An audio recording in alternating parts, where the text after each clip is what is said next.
This meeting is being recorded.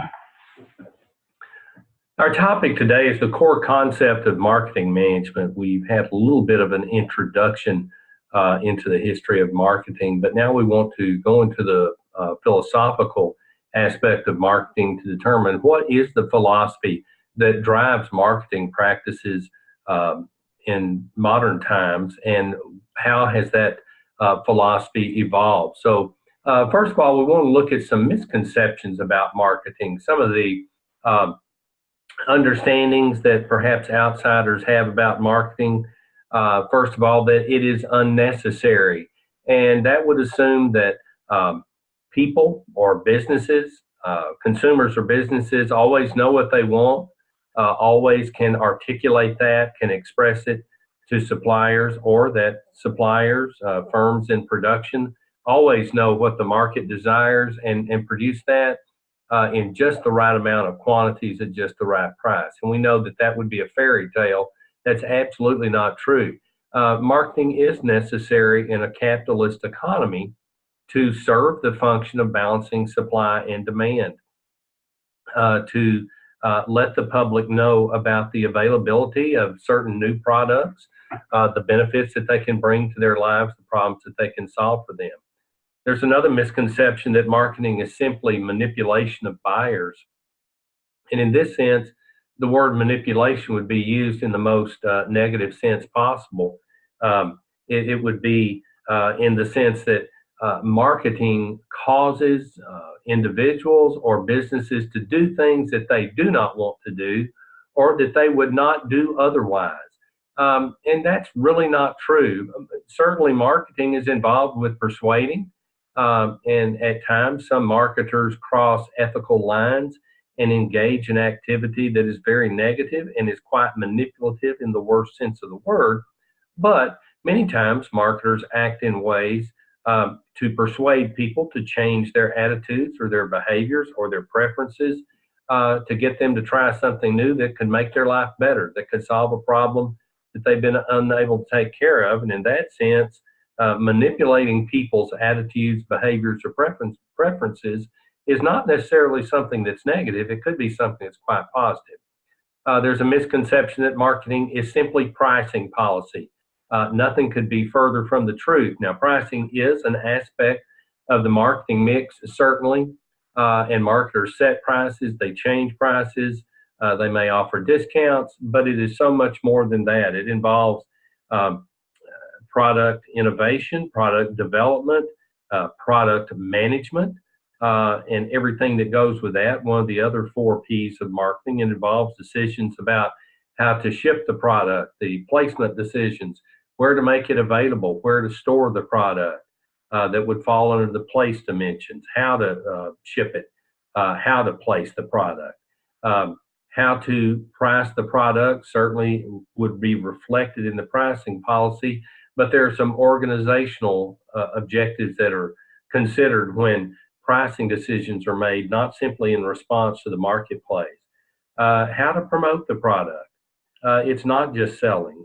Promotion is the P of marketing, the facet of marketing where that dimension of selling comes into play, and selling is certainly important. There's no question about it, but it is a component of overall marketing. And good sales forces understand this. They understand the role that they play. Good marketers also understand the importance of the sales force. Marketing is for specialists is another misconception. That's not true at all. There are some roles within marketing activities that only specialists can carry out. Some marketing research activities come to mind. Effective salespeople and sales managers are certainly performing marketing functions, and they have to have some specialized skills. But there are many, many types of individuals that can perform marketing activities and do them quite well. So overall, that would be an unfair misconception about marketing. It's not simply for specialists. On the other end of the spectrum, a misconception is that it is everything. And while it is incredibly important, marketing serves the role of being the connection of the customer with the organization. It would be improper to say that marketing is everything. There's certainly a role for production. There's certainly a role for finance, for accounting, for information technology, the different functional components of a business.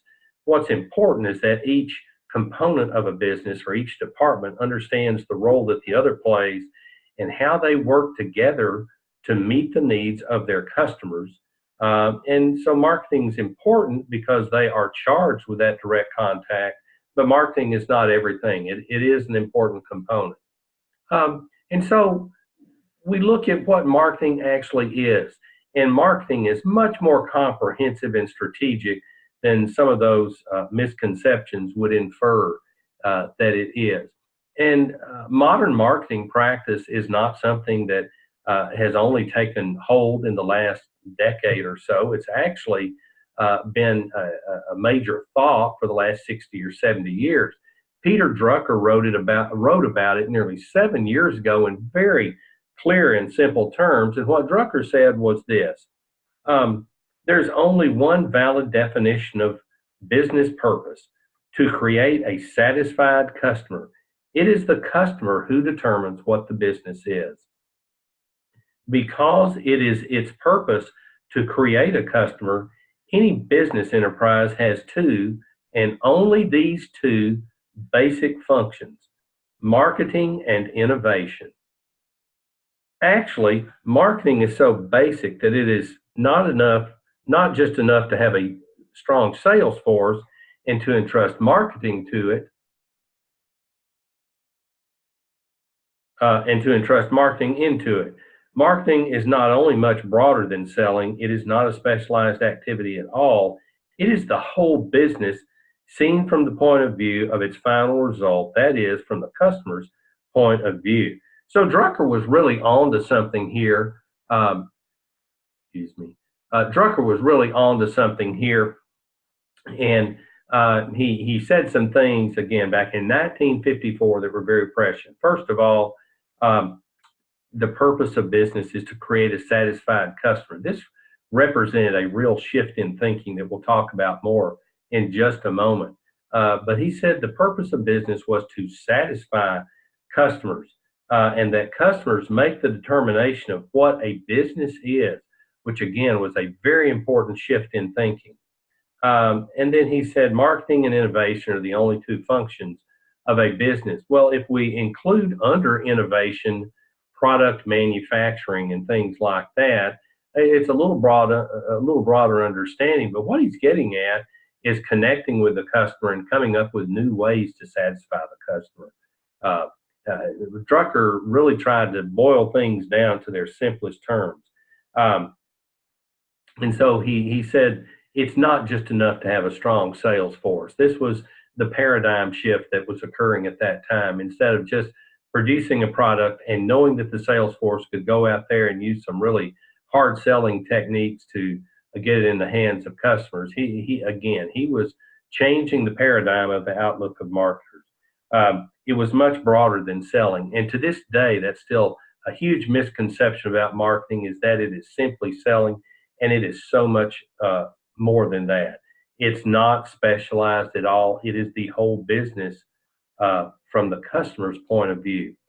Those thoughts reflect the market orientation, as we'll touch on in just a minute, looking at the business as a customer may look at it. And then Theodore Levitt, another great thought leader, over 60 years ago, shared his thoughts. He said, selling focuses on the needs of the seller, marketing on the needs of the buyer. Selling is preoccupied with the seller's need to convert his product into cash, marketing with the idea of satisfying the needs of the customer by means of the product, and the whole cluster of things associated with creating, delivering, and finally consuming or using it. And so at that time, Levitt's critique of selling may well have been quite accurate when he said, selling only focuses on the needs of the seller, being preoccupied with converting the product into cash. However, understand the role of selling and proper techniques for selling have changed quite a bit since then. Selling is now viewed as being an arm of the organization being part of the marketing function that directly connects with customers and potential customers, investigates their needs, and tries to come up with creative solutions to satisfy those needs. Um, Proper selling nowadays is not viewed as the old hard sell, even though that occurs sometimes. So the role of selling has changed. The level of cooperation between marketing and selling has changed a lot since Levitt wrote about it. But you see in both of these thoughts the preeminent idea that the customer is where the focus should be. Looking outward is where the focus should be, not looking inward anymore. And so we look at this evolution of the marketing concept, and we go back to originally what is referred to as a production orientation. And this is when the abilities of industries to produce things in mass quantities was really coming around. And if you could produce something that people wanted and there wasn't a great supply, you just focused on production. And if there was no competition in a particular arena, you could sell as much as you wanted to. And so that's what you focused on, was being very effective in your production activities. But again, the caveats here are that it's really only effective when supply is really limited. In other words, the market for that particular product is large, but there's no supply of it. And if there's no competition, again, all a producer would have to focus on is making more of it available. Well, this product orientation didn't just go away overnight. It led to a subsequent orientation that we call the product orientation. So from the production orientation comes the product orientation, and this came about as competition increases. That's a natural outcome if outside firms look at an organization or a firm that is very successful because they have a market for a particular product they produce. Margins are attractive, growth is attractive, and if there's no competition in a capitalist society, it's going to attract competition. So you get several competitors in a particular marketplace, and competition between those products follows. Because competition follows, they are each innovating. They are each trying to outdo the other, and they are trying to focus on showing the marketplace why their product would be better than the other. And they're both still going to be reasonably successful because the supply of that particular product or product class still is not equal to the overall demand. So competition does exist. It's not as intensive as it may be at some times. And participating firms are both going to be successful as long as they can get the product out into the marketplace because the demand outstrips the supply. Then we move to the sales orientation. And here's what happens when many participants are attracted to a particular product market. And there are multiple participants, and all of a sudden, there's a lot of different options available for market members, potential customers, or existing customers. And each of these products can satisfy the customers. So, in a sales orientation, firms focus on finding ways to provide buyers for their products much easier, cheaper, and more agreeable ways to purchase compared to their competitors. In other words, there actually is a focus on pleasing the customer to the extent of price concessions or price breaks, customizing purchase processes, working closely, providing favorable terms, providing favorable delivery schedules, things of that nature compared to competitors. So you move away from simply focusing on the product and looking at some of the outside factors that can involve customer relationships. At the time, and this philosophy is still in place in some organizations and industries, it was felt that strong sales teams could provide a competitive advantage. In other words, the products can all satisfy the needs of the marketplace. But a strong sales team can go out and work with customers more closely to convince them that doing business with a particular supplier or producer would be the best way to go. This is a very expensive orientation because sales forces are expensive. Uh, Sales forces require a long lasting and permanent commitment, salaries, expense budgets, things like that, not simply advertising, not simply focusing on production and shipping a product out. And the sales orientation was very popular once certain markets matured past that product orientation, once consumers who were flush with cash. And so we saw it really at its peak post World War II as people were coming back into the workplace. The war was over.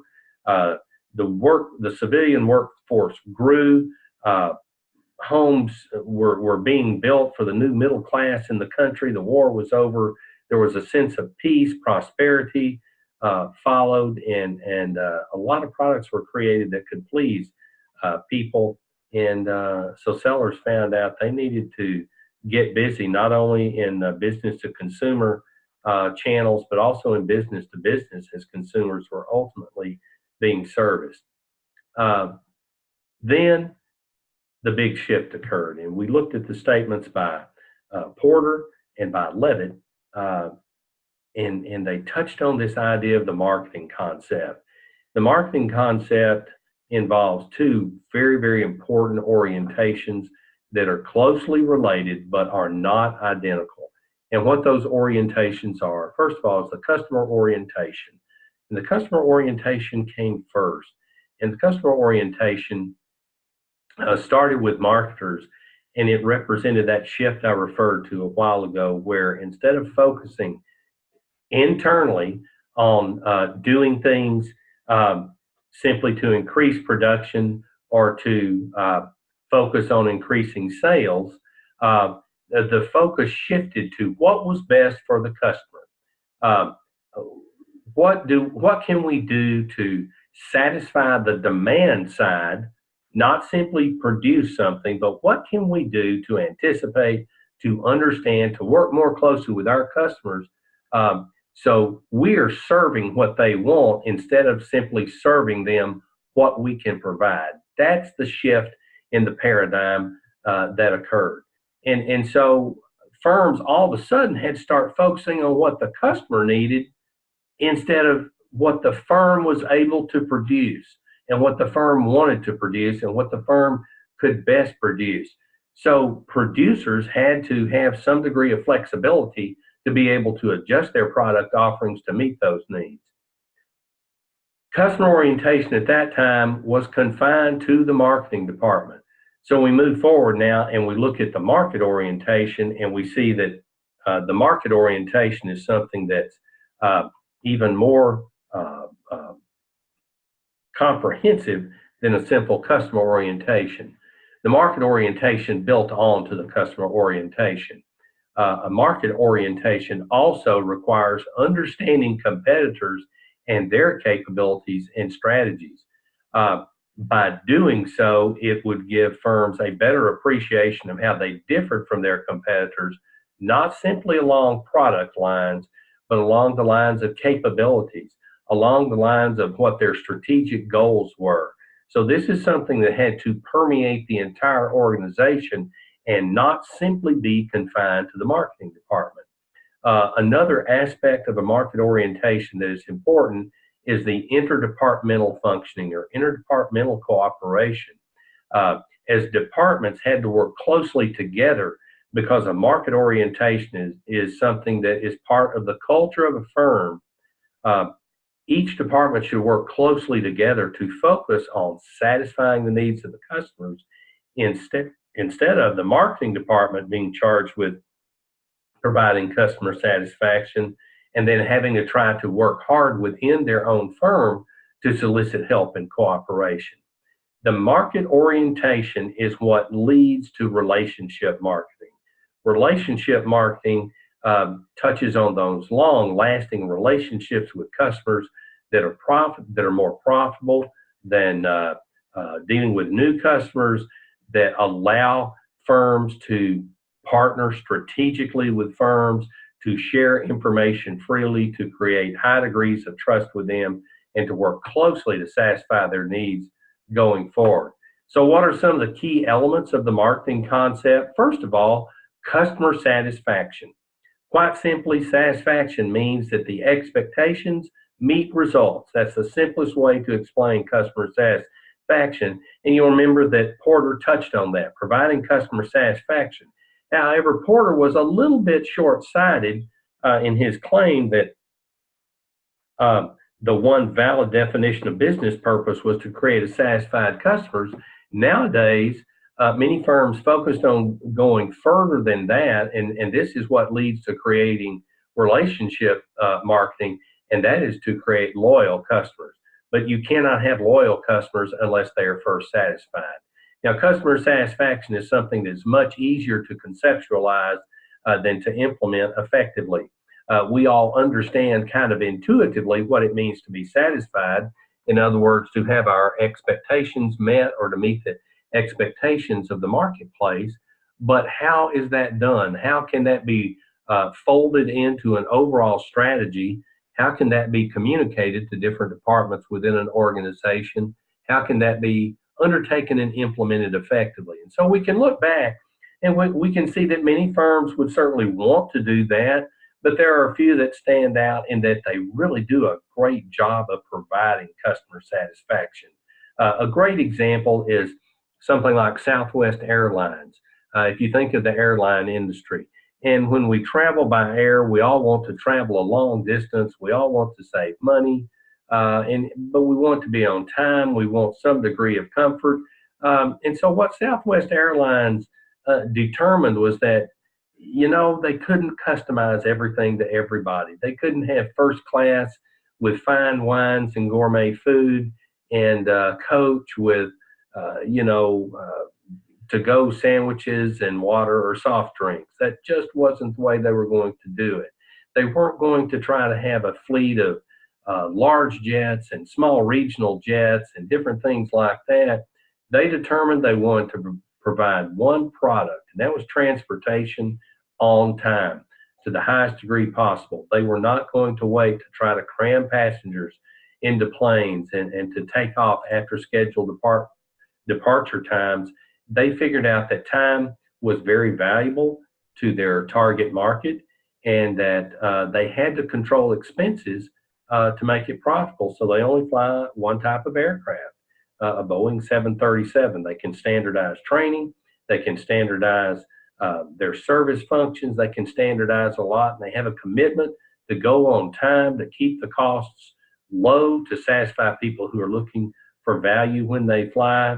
And a lot of people make fun of Southwest, but I'm telling you, over the decades, Southwest has been a very successful airline.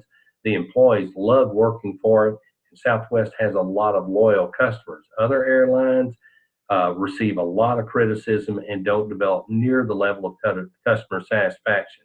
Been a lot of mergers in the airline industries. A lot of airlines have lost money and have had to merge with others for simple survival, but not Southwest Airlines. So they came up with a great idea on how to implement business practices to provide customer satisfaction. When you have a company, a retailer like Nordstrom that has a return policy like they have, they are committed to having their customers be satisfied with everything they undertake at Nordstrom and know that Nordstrom stands behind that product. LL Bean is another manufacturer and marketer that has some retail stores that has a very similar policy.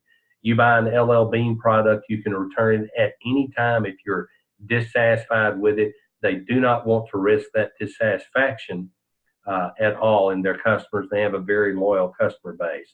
So what marketers need to understand is the extent of the commitment required to deliver customer satisfaction consistently and at a very high level, and how to operationalize that. In other words, how to put it into practice, how to make it something that is not terribly difficult to accomplish on the front lines with those who interact directly with the customers.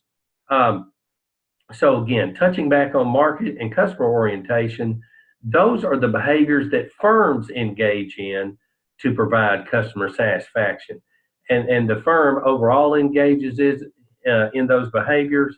Uh, Individuals in the marketing department engage in those behaviors. For example, there are scales that measure the degree to um, how salespeople practice either what's called a customer orientation, where they focus on the needs of a customer, or a selling orientation that has more selfish motives. So these behaviors can be at the individual level, they can be at the firm level. What they both require is insights, understanding of customers' strategic needs and issues facing the customers, ongoing research. In other words, they can't be satisfied with their level of knowledge about their customers, about the industry their customers operate in, about the overall business environment. There has to be something that's constantly being updated and refined, providing comprehensive solutions. In other words, not simply a solution that might utilize the products of the firm that is engaged with customers, but perhaps bringing in outside products to provide an overall comprehensive solution. Because what customers or potential customers are looking for is a way to solve a problem or a way to fulfill a need or a want. They don't just want a piece of it taken care of. If the overall problem can be solved, that makes their life easier. And so firms need to be able to focus, to have a much bigger picture focus, that focus on strategic needs and issues instead of just tactical needs and issues. And constant communication is required. And communication is a two-way process. It's not just providing information, it's also listening for information, exchanging information in the proper way, the proper frequency, in the proper amount. Market orientations are believed to lead to long-term profitability for a firm, which is absolutely essential. Uh, there's no reason to participate in any activity in a business unless it can contribute to long-term profitability. Without that, the firm will die. And so a firm really cannot have a truly effective customer orientation unless the overall firm's culture is a market orientation. They're separate, but they are very closely related. In other words, if a marketing department wants to practice a customer orientation, but the overall firm is not committed and does not have a strong market orientation culture, the marketing department does not get the resources, does not get the support, does not get the understanding of what they're trying to do from the rest of the organization. That's where that interdepartmental cooperation comes in that contributes to an overall effective market orientation. So nowadays, ideally, the philosophy that drives marketers is a market orientation for the entire firm, and the customer orientation is that component most closely associated with the marketing department or the marketing function of the firm.